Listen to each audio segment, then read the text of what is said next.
اوكي، اهلا ومرحبا بكم مع فضائية ابو نضال 24 ونص من جريدة عرب تايمز في مدينة هيوستن بولاية تكساس الامريكية. وبس للي سألني، جريدة عرب تايمز هي جريدة اسبوعية اصدرتها انا في الولايات المتحدة اعتبارا من عام 1986، وتراوح عدد صفحاتها ما بين 24 صفحة في إصدارها الأول، وصلنا إلى 48 صفحة، وهي تصدر بحجم التابلويد. طيب، الموضوع اللي بدي أحكي فيه، بدي أرد على مجموعة من الأسئلة والتعليقات فيما يتعلق بموضوع المغرب والتطبيع مع إسرائيل. ووصلني اليوم رابط لمقال كتبه الصحفي المغربي رشيد نيني، وقالوا لي شوف، أيوة هذا الصحفي المغربي رشيد نيني بيعبر عن رأينا إحنا فيما يتعلق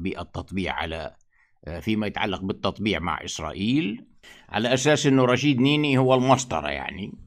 وبعدين مجموعة أسئلة قلت والله خلينا نناقشها، يعني الأسئلة التي وردتني خليني أطرحها وبعدين نناقشها في محاولة لفهم ماذا حصل في المغرب. أول سؤال: يا أبو نضال، ما الفلسطينيين طبعوا يا أخي؟ ما الفلسطينيين طبعوا أوسلو ما أوسلو، وطبعوا هيو يوميا بنشوفوا عم بطبعوا، يوميا عم بيتعاملوا مع الإسرائيليين، فليش يعني الفلسطينيين يطبعوا وإحنا في المغرب ما نطبع؟ يعني هم أحسن مننا في شو؟ سؤال منطقي صح؟ سؤال منطقي هلا بنجاوب عليه. هذا واحد. اثنين: يا أبو نضال يا أخي، في برضو قضية إنسانية أنت غابت عن بالك. إحنا في إلنا شي 1,000,000 يهودي في إسرائيل، مغربي يعني، وهذول بدهم يزوروا أهاليهم، وتعرف العلاقات الإنسانية ومش عارف إيش، والضروري إنه إحنا يكون لنا علاقة، لأنه إحنا إلنا وضعية خاصة. إحنا في إلنا 1,000,000 مواطن مغربي في إسرائيل يعني، فبالتالي بدك تتفهم هذا البعد الاجتماعي والإنساني يا أبو نضال. هذه نقطة. اثنين، مش هيك؟ من ضمن التعليقات اللي وردتنا يعني في تعليقات حد شوي: يا أخي بدك إياني أنا من المغرب أروح أحرر لك فلسطين وأنت قاعد في أمريكا؟ ما تروح تحررها أنت، شو دخلني أنا بدك إياني أحرر فلسطين؟ دايرين تقولوا حررونا فلسطين. سؤال والله منطقي، وبرضه أعتقد عندي إجابة عنه. تعليق رابع، وهو تقريبا اللي بيتم التركيز عليه في وسائل الإعلام المغربية الرسمية والبديلة، لأنه أنا اكتشفت أنه في وسائل إعلام رسمية وفي وسائل بديلة عن الرسمية، يعني من تحت لتحت بتشتغل، هي شخص خاصة زي الوسائل اللي بيعملها رشيد نيني، كما هو مكتوب في مواقع التواصل وفي الويكيبيديا تبعت رشيد نيني إنه في وسائل بديلة، يعني هي تابعة للحكومة بس من تحت لتحت. المهم إنه الصحراء والجزائر، انتم ملاحظين يعني قضية التطبيع ارتبطت. ما هو احنا لولا الجزائر اللي بيهددونا هذول واللي بشكله خطر علينا كان احنا ما طبعنا الصحراء. انا حبيبي بهمني وطني، احنا الصحراء قبل فلسطين. برضو هذا يعني سؤال منطقي، مش هيك؟ يحتاج الى اجابة. طيب خلينا نبدأ من وين؟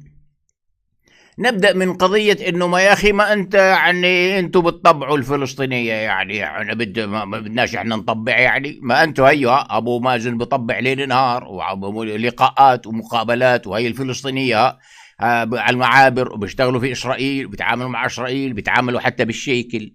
شوفوا، الحديث في هذا الإطار بيكشف عن مدى الجهل عند الذين يتحدثون في موضوع الشأن الفلسطيني، لأنه زي ما حكيت أنا في حلقة سابقة، ما في شيء اسمه دولة إسرائيل احتلت دولة فلسطين.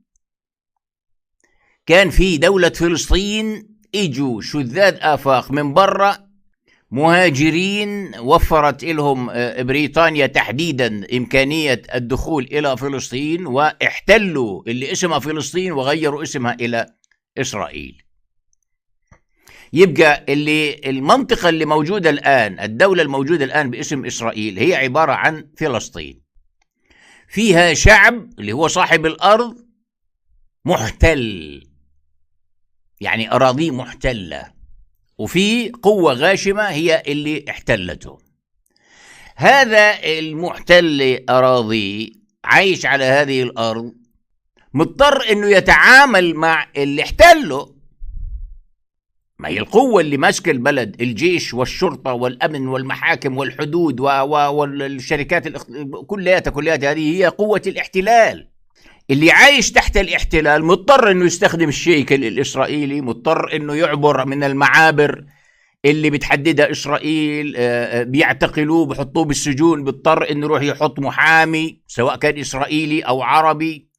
غزة مثلا اللي هي اشتباكات ليل نهار بالصواريخ مع اسرائيل، ومع ذلك غزة تطلب الكهرباء والمياه من المعابر الاسرائيلية انها تمر إلها باعتبارها شعب محتل. يعني في قوانين تحكم العلاقة بين الشعوب المحتلة والقوى التي تحتلها. لا يمكن أن تقارن أنت الاتصالات التي تقوم بين هؤلاء الناس اللي أراضيهم محتلة وعايشين تحت الاحتلال مع اللي عم بيحتلهم عشان قضايا الأكل والمياه والشرب والتنقل والدراسة وإلى آخره، وبين واحد قاعد في الدار البيضاء وبقول لك زي ما طبعت أنت أنا بدي أطبع، بالمنطق بالعقل يعني. وهذا لا ينسحب فقط على فلسطين، على الأراضي المحتلة، إنما ينسحب على أي أراضي محتلة. ما أنتم في عندكم سبتة ومليلة، مش هيك؟ سبتة ومليلة محتلة من قبل مين؟ من قبل الأسبان. تقدر أنت تيجي تزاود على المغاربة اللي عايشين في سبتة وتليلة إنه تعالوا ليش بتستخدموا العملة الإسبانية؟ ليش بتدرسوا في الجامعات الإسبانية؟ ليش بتحكوا إسباني؟ ليش عايشين هناك؟ ليش بتاخذوا كهرباء؟ يعني لا تستطيع أن تزاود على واحد أراضي محتلة وهناك من يحتله. طبيعي جدا أن تنشأ اتصالات وعلاقة بين اللي أراضي محتلة وبين اللي محتله، سواء كان هذا التواصل من خلال الكفاح المسلح أو حتى من خلال الحوار السياسي. هكذا تسير الأمور في اتجاهين. أنا المقاوم يقاوم الاحتلال وفي نفس الوقت بقول للمحتل، بقول له أنا هذه طلباتي، هذا ما أريده. يعني في تفاوض، في جماعة بيمثلوا الذي أراضيه محتلة في التحاور مع العدو اللي محتل أراضيه. هذه طبيعة الأشياء، وهذه إحنا شفناها في كل أنحاء الكرة الأرضية. كل البلاد اللي كانت محتلة بما فيها الولايات المتحدة الأمريكية، هذه كانت محتلة. الولايات المتحدة كانت مستعمرة إنجليزية، كانوا الأمريكان بيقاوموا وفي نفس الوقت كان في وفود وناس بيمثلوا الأمريكان عم بيفاوضوا لندن على تأمين الملاحة وعلى الحياة وعلى الاستقلال وعلى الأكل وعلى الشرب وعلى كل شيء. شيء طبيعي جدا. لا تستطيع وأنت قاعد في الدار البيضاء إنك تضع نفسك في ظرف اللي قاعد في أي مدينة فلسطينية وتحت هيمنة العسكر الإسرائيلي اللي محتل أراضيه. بقضية منطقية ولا تحتاج إلى ذكاء حتى تفهمها. يبقى أنت مجرد ما تطرح هذا الكلام ومجرد ما تقول يا أخي ما أنتوا هاي الفلسطينيين يعني بتتعاملوا مع إسرائيل، اشمعنى أنا في المغرب، هذا دليل أنه أنت زلمة ما بتفهم. أنت بصراحة واحد حمار مش مستوعب الوضع أصلا. لازلت بتعتقد أنه في هناك دولة احتلت دولة، وهذا ليس حقيقي. لا توجد دولة اسمها إسرائيل ودولة اسمها فلسطين. اجت إسرائيل وداخل في صراع مع الدولة اللي اسمها فلسطين. في دولة واحدة اسمها فلسطين. قبل 48 لم يكن هناك شيء اسمه إسرائيل. هذه يعني أعتقد أنه هذه من البديهيات. مو قبل ما تدخل أنت في حوار وتبلش يا رشيد نيني وغيره تكتبوا مقالات وتعليقات، يعني على الأقل يعني عليك أن تسلم بالأبجديات، يعني أبجديات الصراع. يا أخي أنت يعني الفلسطيني بدك إياني أنا أروح أحرر لك فلسطين؟ أنا مغربي، شو دخل ما تروح تحررها أنت؟ سؤال وجيه. الرجاء من الأخوة المغاربة اللي بعثوا لي تعليقات ورسائل، بعضهم لأنه أغلبهم يعني لغاية الآن يعني 80% من التعليقات اللي عندنا كلياتها ضد التطبيع وكلياتها من تعليقات من مغاربة. إنما في البعض يعني الواحد بيبعث 30 رسالة عشان يبين إنه في ردود كثيرة. يعني احنا تنبهنا على التعليقات إنه في بتلاقي 30 تعليق طالع من واحد بس، عشان يفرجيك انه في زخم يعني من التعليقات المؤيدة للتطبيع. المهم، اعطيني سطر واحد نشر في أي مجلة عربية أو أجنبية يفيد بأنه الشعب الفلسطيني بطلب منك أنت المغربي أنك تيجي تحرر أرضه. أعطيني نداء، أعطيني رسالة تفيد أنه أنا كفلسطيني طالب منك أنت كمغربي أنك تروح على فلسطين وتحرر لي إياها. يبقى هذا ادعاء باطل وكاذب غير وارد على الإطلاق. المطلوب كان من المغرب ولا زال هو بسبب عضوية المغرب كدولة عربية في جامعة الدول العربية، وملك المغرب هو رئيس لجنة القدس، في اتفاق بين الدول العربية من لما تأسست جامعة الدول العربية، من لما صارت نكبة فلسطين، إنه أي حوار مع العدو الإسرائيلي اللي محتل فلسطين لا يجب أن يتم عبر المجموعة العربية، جامعة الدول العربية، ومحورها هو فلسطين. وما يقرر الشعب الفلسطيني جامعة الدول العربية بكافة أعضائها توافق على هذا القرار، بمعنى أنه الدول العربية اللي هي أعضاء في جامعة الدول العربية ومنها المغرب عليها أن لا تتخذ قرارا فيما يتعلق بالصراع العربي الإسرائيلي الفلسطيني الإسرائيلي إلا بالعودة إلى الطرف الفلسطيني المحتل اللي محتل أراضيه. احنا مش طالبين منا قوات، احنا طالبين مواقف سياسية، لأنه المجموعة الدول العربية تستطيع أن تؤثر، لأنه الصراع مع إسرائيل ليس فقط صراع مسلح وإنما صراع سياسي في الأمم المتحدة وفي مجلس الأمن وكذا، بصير في تصويت على مقررات وكذا. الكتلة العربية لما تعطي أصواتها إلى أي قرار فلسطيني، عشان هيك كل القرارات اللي صدرت عن الأمم المتحدة مش عن مجلس الأمن، الأمم المتحدة كلياتها لصالح الفلسطينيين، لأنه في مؤيدين للحق الفلسطيني في العالم، ولأنه الكتلة العربية أصواتها كثيرة ومؤثرة، خاصة الدول الثرية، الدول الكبيرة، الدول اللي لها مواقف. هذه الدول العربية فقط التعاطف السياسي، الموقف السياسي إلى جانب القضية الفلسطينية بيخدم الصراع الفلسطيني الإسرائيلي، بيخدم الموقف الفلسطيني. فهو كان المطلوب ووفقا لميثاق جامعة الدول العربية أنه دولة زي المغرب ما تأخذ موقف منفرد من تحت لتحت، ما تطبع مع الإسرائيلي اللي محتل أرضي، من باب أنه هذه الدولة المغربية هذه دولة عربية، دولة مسلمة، رئيسها مسلم، رئيس لجنة القدس، ملكها رئيس لجنة القدس، وفي قواسم مشتركة كثيرة مع الشعب الفلسطيني. احنا في عندنا باب رئيسي في القدس، وفي حارة رئيسية، حارة المغاربة في مدينة القدس، في علاقات تاريخية، إلى جانب أن القدس ليست فقط مدينة فلسطينية، القدس والأقصى إلها تماس بطريقة أو أخرى بعقيدتنا كمسلمين، وأنتم مسلمين على حد علمنا. يبقى هذه النقطة الثانية، أنه أنا لا أطلب منك يا المغربي أنك تحمل بارودي وتروح تحارب نيابة عني ونحرر أرضك، وأنت قاعد برا ليش ما تروح تحرر أرضك؟ هذا أيضا دليل جهل لواقع الشتات الفلسطيني.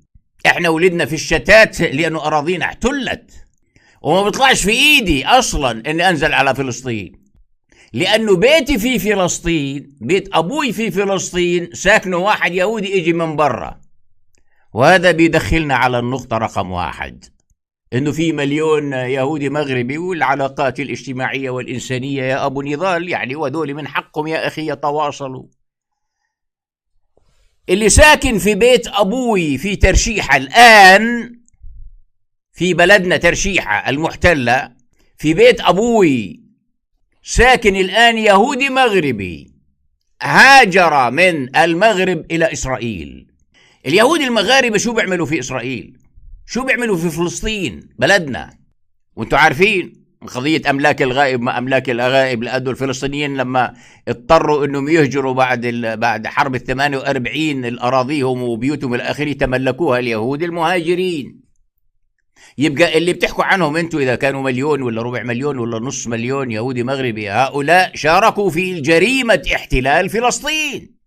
هذول تركوا بلدهم ووطنهم المغرب وراحوا يحتلوا أراضينا وساكنين في بيوتنا في فلسطين، ولو بدنا نطبق هذه المسطرة وهذه الجعجعة اللي الآن عم تروج في وسائل الإعلام المغربية، يبقى هذا حينطبق على كل اليهود العرب اللي راحوا لفلسطين.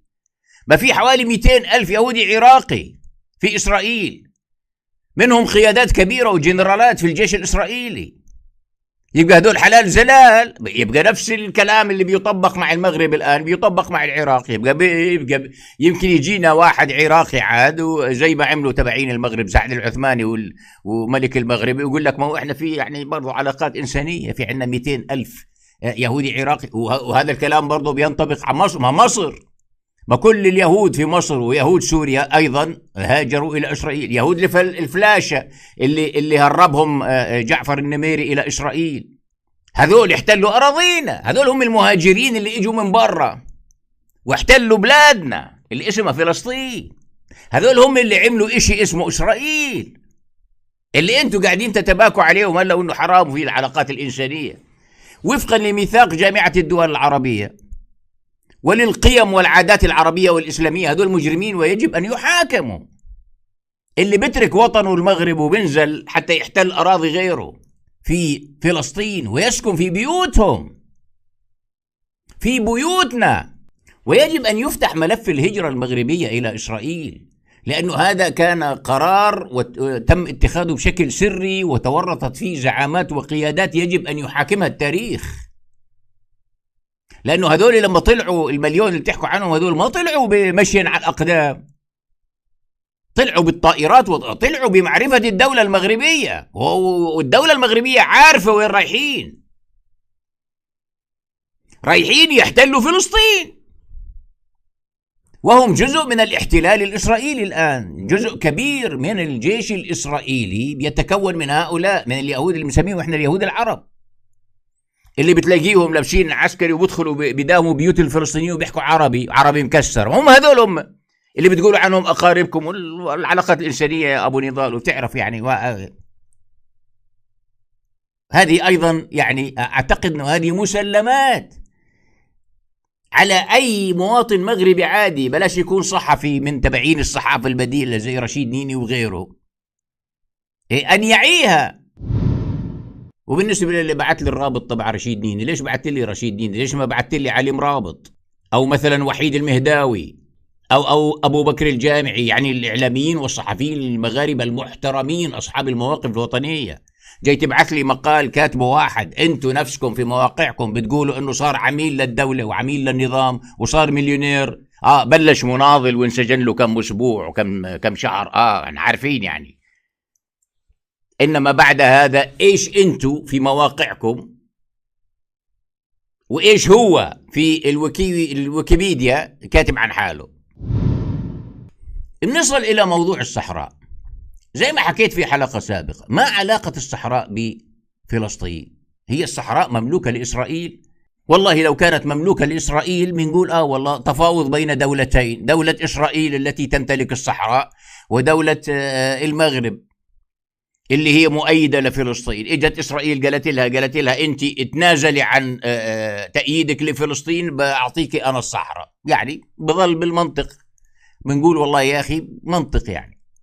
إنما الصحراء ليست ملكا لإسرائيل ولا ملك لترامب، عشان ما يجي واحد يقول لي ما احنا الصحراء لأنه ترامب قال لنا. هو يعني الصحراء للي خلفوه لترامب، الصحراء هي لإسرائيل. ليش حشرتوا لنا موضوع الصحراء في الوسط وبعدين فجأة هيك بتطلعوا لنا بالجزائر؟ ما احنا لولا الجزائر أولاد الأرندل اللي بيهددونا كان احنا ما طبعنا مع إسرائيل. شوفوا هذه لعبة وسخة، إقحام اسم الصحراء وإقحام اسم الجزائر لتبرير التطبيع مع إسرائيل. هذه لعبة إعلامية وسخة لا تنطلي على طفل. وتستخدم الآن هذه الشعارات لابتزاز المواطنين المغاربة الشرفاء، لأنه أي مواطن مغربي الآن عم بقول لك أنا ضد التطبيع، بقولوا له الخائن الذي لا يريد تحرير الصحراء، الذي يتعامل مع المجرمين الجزائريين اللي بدهم يحتلوا بلدنا. على طول أصبحت قضية ابتزاز. الآن يجري ابتزاز أي مواطن مغربي شريف يرفع شعار مكافحة التطبيع بأنه الصحراء الجزائر، الصحراء. واضحة جدا، لعبة في منتهى الوساخة لابتزاز المواطنين المغاربة الشرفاء الذين يقفون ضد التطبيع. إقحام موضوع الصحراء وإقحام موضوع الجزائر دون سبب على الإطلاق، دون مبرر. احنا اللي بنعرفه انه خصوم المغرب هي اللي محتل اراضي المغرب اللي هم الاسبان، سبتة ومليلة، مدن مغربية. من هذه المدن المغربية بدأت فتوحات الأندلس. في هناك من يريد تغيير المعادلة ويقولنا انه لا، احنا عدوتنا مش اسبانيا وطز في سبتة ومليلة، احنا عدوتنا الجزائر المجرمين، لا، وهكذا. والصحراء واحنا لا نتنازل عن الصحراء. طب لا تتنازل عن الصحراء، يبقى ليش انت عارض انك تتقاسمها مع موريتانيا طالما هي ارضك؟ ما انت بتقول هذه ارضي، طب ما انت عارض انك تتقاسمها مع موريتانيا بالمنطق بالعقل. وانا لا اريد ان ادخل بالتفاصيل، احنا بقى زي ما حكيت انتم ادرى بقضاياكم، ولكن محاولة تبرير التطبيع مع إسرائيل بهذه الشعارات إنه والله اليهود في لنا مليون وإحنا أقارب والآخرين، هذه شعارات يعني هذا عذر أقبح من ذنب. أنا معكم إنه في فاسدين عنا، عشان ما حد يقول لي، لأنه أنيني بقول لك والذين القيادات الفلسطينية الأثر، وبعدش حكى عن الفاسدين الفلسطينيين قدنا، ما فيش حلقة إلا بشتم فيها بأبو مازن وجماعة أبو مازن. في فاسدين، إحنا مش شعب من الآلهة، في عنا فاسدين وفي عنا جواسيس وفي عنا أولاد كلب، لكن مش لأنه في جاسوس وابن كلب وعميل لإسرائيل مثل دحلان ومثل مجموعة كبيرة من اللي بيشتغلوا مع أبو مازن الآن إنه نفرط في الموضوع الفلسطيني ونصير نبرر عمليات تطبيع وبيع وشراء ومقايضة زي ما شفنا في قضية التطبيع مع المغرب. عيب. وبعدين أنا مش قادر أفهم، يعني هي فجأة هيك نزلت من السماء القضية، اكتشفتوها فجأة؟ يعني فجأة هيك أنتم اكتشفتوا إنه الصحراء والجزائر وإحنا ملناش دخل بفلسطين؟ ما قبل في شهر 8 في منتصف 8 اللي مر رئيس وزرائكم العثماني طلع على شاشة التلفزيون بمؤتمر صحفي، والله حكى كلامه ولا أبو عمار كان يحكي، إحنا بنسمع له بيقول واو فلسطيني أكثر من أدخن فلسطيني، ولن نقبل والتطبيع والمؤامرة، ونحن مش مثل تبعين الخليج الذين طبعوا المتصهينين كذا. وبعد بشهرين لحس كلامه. يبقى كل اللي بنشوفه احنا على شاشات التلفزيون وفي ملاعبكم الرياضية والهتاف لفلسطين وفلسطين فلسطين، كلياتها كان ضحك على اللحى ولا كان جهل؟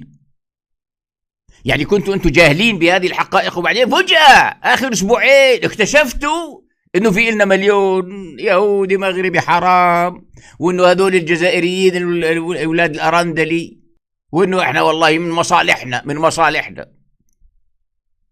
وبالنسبه لنقطه من مصالحنا ايضا، اي سياسي مغربي بيعتقد انه التطبيع مع اسرائيل بالطريقه اللي تم هو تحقيقا لمصالح مغربيه بيكون غبي ولا يفقه لا في الشأن المغربي ولا في الشأن الدولي.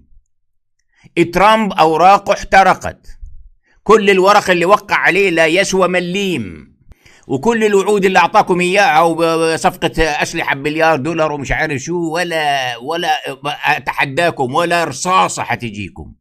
وابن زايد راح يعطيكم مليون خازوق. الإعلام النفطي اللي كان لسه قبل شهر، أنتوا ناسين الصحفيين السعوديين عبر المحطات التلفزيونية السعودية عيروكم وعيروا الملك وقالوا هذا ما هوش عربي أصلا، وأصلا المغرب نسائهم بيشتغلوا في الدعارة. نسيتوا قبل شهرين رحتوا صفيتوا مع هذا المعسكر اعتقادا منكم أنه أنتم انتصرتوا سياسيا. وين الانتصار السياسي؟ موقف ترامب ليس انتصارا سياسيا، هذا واحد مطرود، والأخبار الآن عم بتقول أنه سوف يهرب بعد شهر إلى الإمارات، راح يصير لاجئ في الإمارات لأنه مطلوب قضائيا بتهم تحرش جنسي وتهم تهرب ضريبي وهكذا. هذا القرار الغبي، قرار التطبيع مع إسرائيل، راح يوتر علاقتكم مع الدول المجاورة، هي دول عربية، ما حدش بيقدر يقنعني انه الجزائر اخطر من مش عارف ايه على المغرب. شو الكلام الفاضي؟ ارجعوا اقرأوا تاريخكم. عبد القادر الجزائري كان يقاتل لتحرير المغرب كله زي عبد الكريم الخطابي. وإذا كانت الجزائر عدوتكم، قبل أسبوع الملك المغربي بعث رسالة تهنئة للرئيس الجزائري بسبب شفائه من مرضه. مش هيك؟ انتوا وسائل إعلامكم نشرتها. إذا كانت الجزائر بتمثل خطر عليكم، ليش الملك تبعكم بيبعث رسالة تهنئة لعدوه؟ خلينا نفهم. يعني الضحك على اللحى والمتاجرة والشعوبيات وتكريس، هذا كلياته بيفيد إسرائيل، وهذا كلياته إعلام إسرائيلي. واحنا بدينا نلحظها عنا في التعليقات اللي عنا. الواحد عم بيبعت، يعني بنشوف 50 تعليق مؤيد للتطبيع مع إسرائيل جاي من واحد جاي من المغرب، نطلع بنلاقيهم واحد نفر باعت 50 تعليق عشان يفرجيك انه في زخم، وهذا الكلام مش صحيح. الشعب المغربي الأصيل ضد التطبيع مع الصهاينة ومع فلسطين، بغض النظر سعد العثماني وغير العثماني، هدول وزراء تشتري شرف الواحد فيهم بتعريفه. واصلا في واحد قال لي والله مغربي، قال لي هو اصلا العثماني كان عارف بموضوع المفاوضات هذه والتطبيع، ولا كان هو سمعها قرأها في التلفزيون وفي الصحافة زيه زي اي مواطن مغربي. صاحب القرار هو الملك، والاتصالات التي تمت مع الملك من خلال زعبوط وبعبوط ولعبوط هذا التكتل، هذا الجناح الإسرائيلي السعودي المتصهين هو الذي استقطب المغرب إلى قضية التطبيع. وبلش الآن الإعلام الموازي يلعب نفس دور الإعلام السعودي، إنه شو وفيش فلسطين وما في يهود مغاربة وإحنا فلسطين وعملناش دخل بفلسطين وهكذا. يعني بكرة حتكرروا هي نفس الشيء، نفس الورق والبيانات التي تصدر عن الإعلام السعودي والزعبوطي. أنتوا تزعبطوا زيهم، صار إعلامكم يردد نفس الكلام. صرتوا بدكم تنفوا إشي اسمه فلسطين وإشي اسمه القدس، وإحنا شو دخلنا؟ وإحنا في إلنا مش عارف ربع في وهيك. هو إعلام زعبوطي لكن بلهجة مغاربية. أنتم في طريق التزعبط، وزي ما قلت أنا في حلقة سابقة، لا تستطيع أن تحمل بطيختين بيد واحدة. إنه يطلع سعد العثماني ويقول نحن نقف مع الحق الفلسطيني بس بدنا نفتح سفارة لإسرائيل. هذا الكلام ضحك على اللحى ويكشف عن غباء وجهل بالواقع المغربي والواقع العربي والواقع الدولي. هذا لا ينفي حبي للشعب المغربي الجميل، وأنا قلت أكثر من مرة، ولكن هذه الأصوات تريد أن تسيء إلى المغرب. هذا الإعلام الموازي، الإعلام المشترى، الإعلام المشبوه يريد أن يسيء للمغرب. ولما أقول للمغرب أنا أقصد الشعب المغربي ولا أتحدث عن النظام المغربي. أنا رجل ضد الأنظمة العربية كلها. أنا في إلي موقف من كل الأنظمة العربية، على رأسها النظام الفلسطيني المتمثل بأبو عمار سابقا وبأبو مازن حاليا. أنا أتحدث عن الشعوب، والشعوب أوعى من حكامها. ومحاولة ترويج التطبيع الإسرائيلي على أنه انتصار قومي للمغاربة، هذا ضحك على اللحى، وهذا كذب وافتراء وخيانة للمغرب ولشهداء المغرب. وبكفي وطعخ.